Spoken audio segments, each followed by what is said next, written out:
Do you envision a Wall Street in which people don't have to pull all-nighters? For sure. 40 years ago when Excel first came out, that's really what it did for the industry relative to pen and paper. So this is sort of the Excel of the 21st century then? I like to think so. We are here with Ian Gutwinski, who's started Mosaic. You're upending Wall Street. Tell our viewers a little bit about what your company does. Yeah, sure. Well, Mosaic is the world's first digital deal modeling platform. And what that means is for private equity firms that are looking at buying new businesses, for 40 years they've been doing that in Excel, doing an Excel analysis called an LBO, leveraged buyout analysis. It takes 2 to 14 hours to produce, depending on how complex it is and how good you are at Excel. And what Mosaic does is it's the world's first SaaS platform that takes that whole exercise and squishes it down into a 15-minute exercise. So you're taking basically a 14-hour amount of work and compressing that into 15 minutes then? It could be even more than 14 hours, honestly, depending on how complex the deal is. Wow, okay, it's been really surprising to me as somebody who's kind of been covering and paying attention to what's going on in Wall Street for a long time, just how slow it seems they have been to adopt things. Because we've been seeing ChatGPT came out a couple of years ago. This has been sort of in the works for a long time, and yet we still, it seems like, are looking at people at some of these big banks who are staying up all night trying to complete these PowerPoints. Is that a fair analysis? Absolutely. I think it's actually kind of crazy how long it's taken for this industry, for all its sophistication, for all the intelligence of the people working in it, to adopt technology. But I do think that a lot of the advances in Gen AI have actually made people see the light and kind of showed them that there is a lot of opportunity to sort of improve those workflows, improve happiness and junior satisfaction of the job, but also get to better outcomes and sort of do more in the same period of time. 40 years ago when Excel first came out, that's really what it did for the industry relative to pen and paper. And I feel like we're going through that same transition again now, which will just allow these firms to do more than they ever could before. Interesting. So this is sort of the Excel of the 21st century then? I like to think so. Okay, interesting. And these banks are so quick to adopt algorithms or technology when it improves a trade that they can make, right? So do you think that's a cultural issue then, that they're sort of hesitant to adopt a technology when it can make someone's life easier? It's a good point. What you're talking about is on the sales and trading execution side. Yeah. You're totally right. They're trying to squish that down to nanoseconds of speed to execute a trade. What we're really improving on is the M&A advisory side, the investment banking side, which has historically been a very manual effort. Yeah. Because it is more tailored and nuanced to the actual situation that the investment bankers are pitching on. And so what has happened is, a managing director in an investment bank might see an opportunity to propose a merger of two companies, and they might have 48 hours to go and present that. Well, they need a team of really smart people who understand that math to put together that very nuanced, specific pitch in a short period of time. And so they've thrown humans at the problem. And there really haven't been too many workflow tools that solve the modeling piece of it, which is what we're doing. Okay. Interesting. And so do you think, though, because this tool has been around, and tools like this have been around now for months, I would say, Sure. years, Yeah. right? Yep. And I think my point is more with the sales and trading. They're so eager to implement technology. Whereas on that front, obviously, it's a different kind of tool. Yep. But it does seem like there's a hesitancy there. Yeah, it's true. I think on the private equity and investment banking side, it's a bit of an apprenticeship business. And there is this feeling of, I had to do it one way when I was growing up in the ranks. I had to kind of put in the paces, so the junior folks have to too. But like any technology, there's an adoption curve. Okay. And what we focus on are those that are the most forward-thinking, the most forward-leaning, and we've had a lot of really great firms sign up for this because they understand that this is just a better way to do it.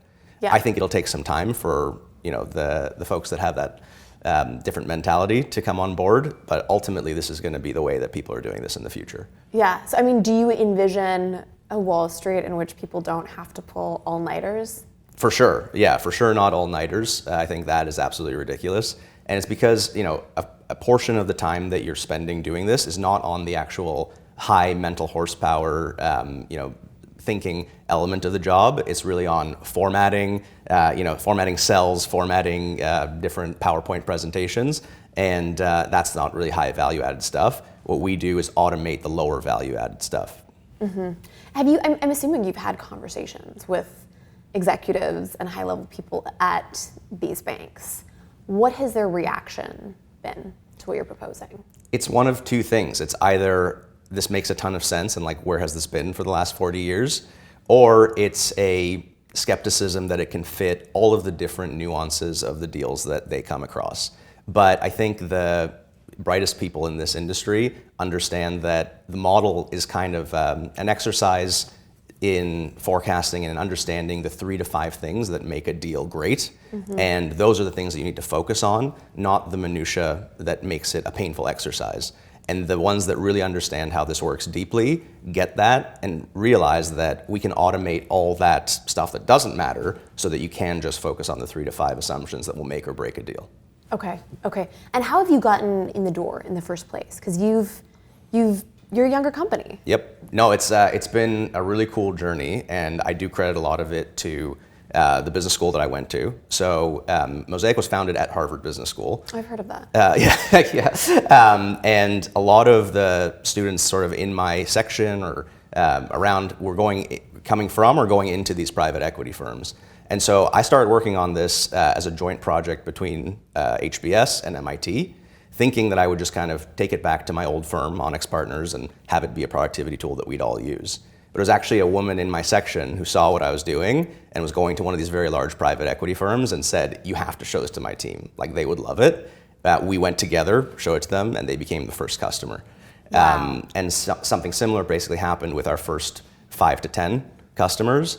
And then it's a word of mouth thing, right? We've had a lot of associates leave certain private equity firms and take Mosaic with them, which is really cool. And I think, over the fullness of time, that's going to happen a lot more. Okay, wow, that's pretty incredible. So they just adopted it basically. Yeah, for sure. Immediately, they were so eager for that. They were, and the way I think people start to adopt it is on early stage opportunities, right? So every private equity firm is looking at buying entire businesses, holding them for 5 to 7 years, and then selling them at the end. In order to actually buy a business, you have to look at probably like 100 businesses and throw 99 of them out. Yeah. So the first companies that adopted Mosaic would use Mosaic at the top of the funnel, so to speak, right? When they're looking at those early stage opportunities, they're not sure if it's worth spending a lot of resources on them. And then at some point when they get very serious about it, they would sort of drop it down into Excel. Everything we do in Mosaic does download back to Excel with working formulas. And they would sort of do it the way that they're used to doing it in Excel, that they've kind of perfected over years, but they saved a ton of time on the early stage stuff. As we've grown and as the company has, as the product has improved over time, we're seeing more and more and more companies doing things down the funnel with Mosaic, and ultimately the goal is to obviously replace it entirely. Okay, wow. Are you having conversations with bulge bracket banks about adopting this technology? Yeah, so what's really cool is this started in private equity just because that's the world that I grew up in, and that's where sort of all of my peers were working. But if you think about private equity and investment banking as real estate agents and like house flippers, that's sort of the dynamic here. The private equity firm is the house flipper, right? They buy the house, they fix it up, and then they sell it for a profit. But the investment banks would be the real estate agents.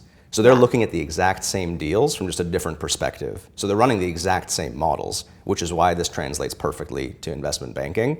So now we have 3 of the world's largest investment banks coming on the platform, and starting really with their financial sponsors groups, the groups that cover private equity firms, but kind of rolling out from there. So I do believe that this will be also a very great tool for investment banks in the fullness of time. Okay, that's incredible. So, when do you think we could see that roll out? 3 of the world's largest investment banks are rolling out in January. Wow. Right around bonus season, right? Exactly, right after. Oh, interesting. Is that strategic? I don't think so. Okay. I think they're just thinking about 2025. Okay. Yeah. And what does that mean for headcount as well? Does that mean that they don't need to hire as many associates or analysts to do the work if they have these tools? I asked that question of Jerry Schwartz, who's the founder of NYNext, when Excel came out. Did this reduce a bunch of jobs? And he said, absolutely not. It increased the amount of work that we could do with the same number of people. So I don't think anyone's job is getting cut by this, because this is just a portion of their day. And if we can reduce that portion of their day, you still need them to do all the other things that they're doing, but maybe they'll sleep a little bit more. Maybe they'll have a better balanced life. And maybe these firms can grow to be larger with the exact same number of people they have today. That's kind of the way we think about it. On the private equity side, these firms want to amass more AUM, assets under management. They want to become larger firms, and I think they get excited about tools like Mosaic because they allow them to do that with the exact same headcount they have today versus needing to double or triple as they double or triple AUM. Okay, I am curious to drill down a bit more sort of on the culture of Wall Street, and I mean, to your point, obviously Excel hasn't changed that over the last few years, I guess, and it did just allow for banks to do more work. Do you think there is maybe a recognition, and you've been in this space for so long, do you think there's an awareness now that they should try and rein in the amount of hours that people are expecting to do? Obviously, this year, the Post was covering a death at Bank of America, and this is something that we hear about every year, at least, about people dying because of this. So do you think this is maybe being received because of a change in culture? 100%. It is so top of mind for the most senior leaders of these banks and private equity firms. You're seeing it, JP Morgan has imposed an 80-hour-a-week cap, which for most people sounds like a lot. And there's carve-outs for if you're on a live deal, it doesn't apply. And other firms have done protected weekends and things like this. In my view, these sort of artificial kind of mechanisms for preventing hours will be circumvented by people. They're going to figure out ways. People are competitive, especially people on Wall Street. Mm-hmm. They're going to figure out ways to get the work done despite these things being imposed on them. And so the only way to really reduce the actual work is through technology and through technological advances. And so we feel very excited about our ability to help with that. And some of these large banks are agreeing with us and seeing that too. Yeah. And so walk me through as well, kind of, you created this technology in college, and then did you decide, okay, this is going well, I want to do this full time? What was your journey on that front? Yeah, it's a really fun and crazy story. I did not plan on becoming an entrepreneur after HBS. I had a full-time offer to go back to NYNext, and I entirely intended to do so. But like I said, a couple people in my business school class saw what we were working on and suggested that we show it to their teams. Before the end of business school, we actually had sold a couple of customers on this. And so I had to go back to my former bosses and say, we're kind of the dog that caught the car a little bit. What do we do here? And originally I was thinking of kind of going to market with NYNext on this, and that's not their business, right? They're here to make big deals and do private equity. And so they said to me, if you want to do this, we support you, go for it, and let us know how it goes. And that was 3 years ago. It's going well. We have 50 of the world's largest private equity firms on the platform. NYNext is still a customer, which is cool. And it's been a really fun journey. Well, I mean, how did you scale so rapidly? I mean, these are very high level people you have to win over, right? It's not like going door to door in a random neighborhood and selling something. You have to get in the door. I mean, this is presumably a really difficult thing. True, it is difficult. Yeah, I think the biggest thing I learned is how hard it is to sell and how much rejection there is in selling, especially in the early days. But in terms of scaling it, I think entrepreneurs nowadays are luckier than they've ever been because there are so many tools to help you scale. AWS wasn't around, several years ago when other people had tried to start something like this. We're able to do with things like GitHub Copilot as an engineering team of 5 what you could do with an engineering team of 100 in the past. So there's actually a lot of tools that we've benefited from in the same vein of AI that have allowed us to scale pretty rapidly. And again, it's a really tight community in the New York finance community specifically. Word of mouth spreads really quickly. If you do a good job with your first few customers, they go around and tell their friends. And the circles are very tight, and so it's very easy to get the word out pretty quickly. Interesting. Are there a few examples you've heard from people who've bought the technology about how it's changed the way that they conduct business? Absolutely. I mean, last Thanksgiving, we got a note from someone that said that they wouldn't have had a Thanksgiving weekend if they didn't have access to Mosaic. Because basically a deal came in the Wednesday before Thanksgiving, and their managing director was like, we need to get this done ASAP, basically we need it done by Monday. And it basically would have taken him the entire weekend if it wasn't for Mosaic. He was able to put it together, immediately send it to his MD. The MD was like, this is great, and that was it. Wow. Okay, yeah. That's pretty substantial. For sure. That's a big deal. I've had someone send me an email saying that they built one of our models from the delivery room where their wife was giving birth. So it's like, this stuff is real. Like people work nonstop in this industry, and anything you can do to shave off seconds, hours from their day is extremely, extremely helpful. Where do you think the technology is going to be in 5 years? Yeah, so I think even more leveraging of AI. A lot of what Mosaic does today is just like straight software and pure algorithms. We're using more and more, we have a partnership with OpenAI. We're using more and more of their technology to make it even easier to get data into the platform and to sort of manipulate the data as you were talking to someone. So today, the way a managing director builds a model is they staff someone and tell them what they want. What we want to do in Mosaic is have you be able to tell Mosaic what you want, and it produce it for you without needing to really do any of the manual inputting at all. Wow, and you kind of walked us through this at the beginning, but just again for a layperson. So is this basically you now just enter numbers into one location and Mosaic does the math for you, or is there any way to sort of distill what you do? Have you ever used like TurboTax for your own taxes? Yes. Yeah, so you go through a series of steps, asks you a bunch of questions, and then it fills out all the tax forms for you, right? What Mosaic does is it goes through a bunch of steps, asks you, how much EBITDA does this business have? How fast is it growing? How are you thinking about like capitalizing it at entry? What's your exit multiple? Takes that all in, and then just like an associate would do in Excel, steps through, but in Python, all of the different steps, schedules, outputs that you would do within a fraction of a second that would take 14 hours to produce in Excel. Wow, and I would assume there's probably fewer errors as well if it's a technology that's conducting. Exactly right. There are 0 errors in Mosaic on the side that is like the pure algorithm that happens after that wizard is filled out. Where errors come in is on the AI side, right? Anything that involves AI will have hallucinations and things like that. So that is, we try and limit the scope of the AI as much as possible for that reason to things like data ingestion. So you can kind of take a screen grab of a forecast and have it pulled into Mosaic for you. But we're very clear where AI is used because that you have to double check still today. Okay, interesting. What's an example of, because I guess my understanding was that a lot of it was mostly just doing the computation. That's right, most of it is. And then, so how does the AI technology or like the hallucinations actually factor into this? Some of the firms will shut off the AI components. Some firms have like a no AI policy right now, and so that can be completely removed from Mosaic. But the way the AI component works is if you have a financial forecast like on a piece of paper, you can take a picture of it and AI will pull it into Mosaic, so then you can start working off of that forecast to build the model itself.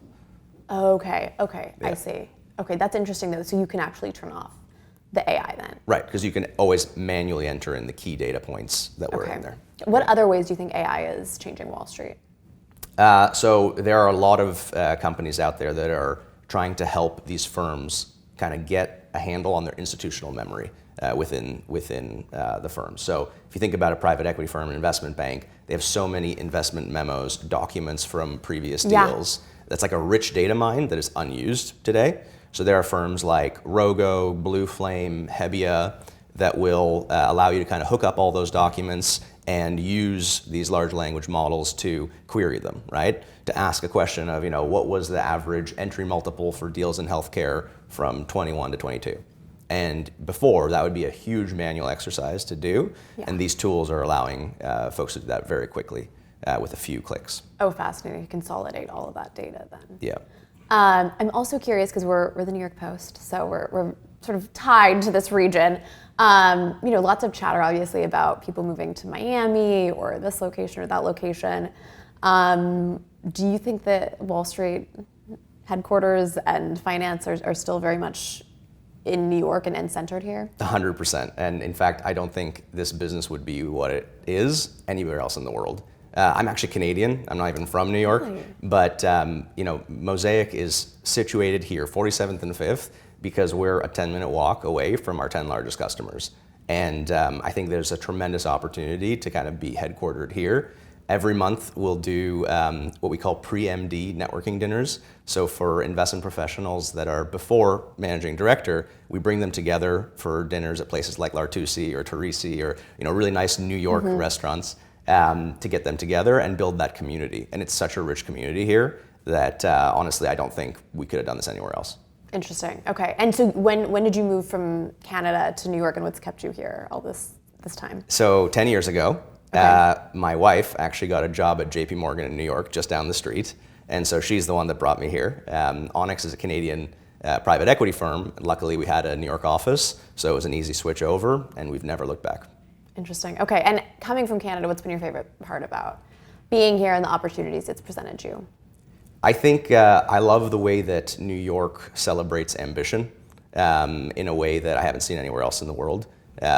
It's just a place where you are encouraged to work as hard as you can, and really anything is possible if you work hard. It kind of gives you that feeling that like your upwards mobility is infinite if you're willing to put in the hours. Yeah, that's really interesting. And do you think you've seen that change at all during COVID or over the last few years? You know, it's interesting. We actually weren't here during COVID. Those were the 2 years we were in business school. So we actually weren't in New York at all during the pandemic. Okay. But I do think that coming back, we noticed a change.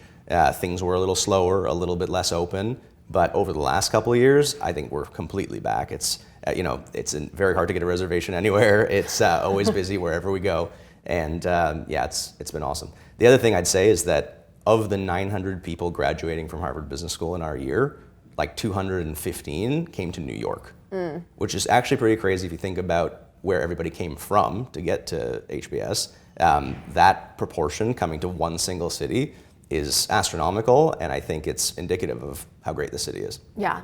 So Mosaic, you've grown really rapidly. You're still a pretty nimble team.